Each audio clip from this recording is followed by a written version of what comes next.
Sludgefist is the 8th boss in Castle Nethera. The encounter serves as a DPS check before the loot pinata that is Stone Generals.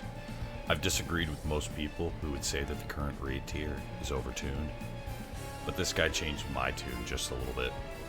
All of his moves are extremely telegraphed, and the issues with the fight really come down to janky chains and a really stringent DPS check.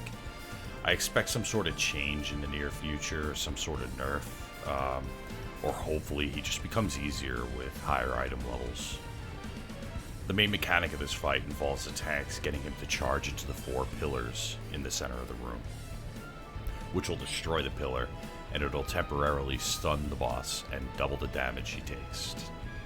You'll need it to initially tank him about 20 yards away from the pillars, as the ground stomp ability that he casts will destroy those pillars prematurely, which is probably going to scuff the encounter. It should go without saying that players must also avoid that ground stomp ability. Only once he has chosen a tank and began to cast Hateful Gaze will that tank line of sight himself behind a pillar that he has decided that he wants the boss to charge into. We started at the northeast section of the room and went clockwise. Throughout the fight, the raid will take unavoidable ticking damage that will increase each time a pillar is destroyed, so healing becomes much more intensive as the fight progresses. Also, Sludgefist will create small stone quake circle zones that will persist until the end of the fight.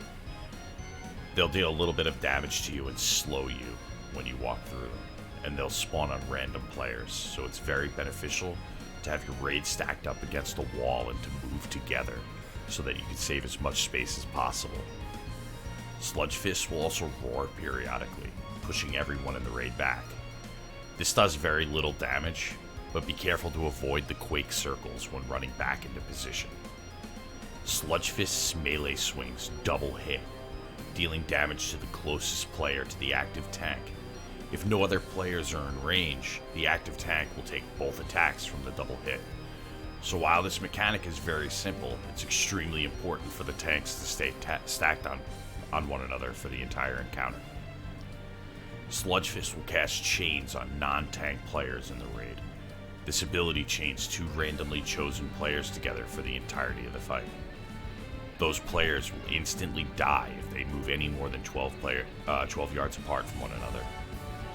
At 30%, Stonefist is going to enrage, dealing 20% more damage and attacking 20% faster. Make sure that the tanks save some cooldowns for this. I'd recommend using Lust on the 3rd pillar, although the timing for this is going to vary depending on the strength of the DPS in your group.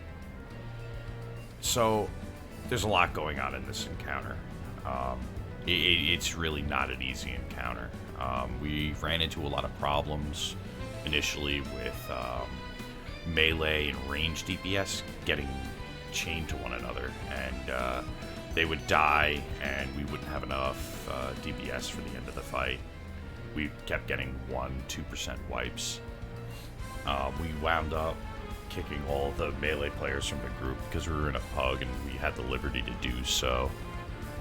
So we had only ranged DPS in our kill shot here, but you can see how clean it went, and we had to cheese it a little bit, but we got it done. I'll let the rest of the encounter play out, and if you like the video, click like and click the bell, and hopefully I can pump out a little bit more content in the future. Ragnarocker out.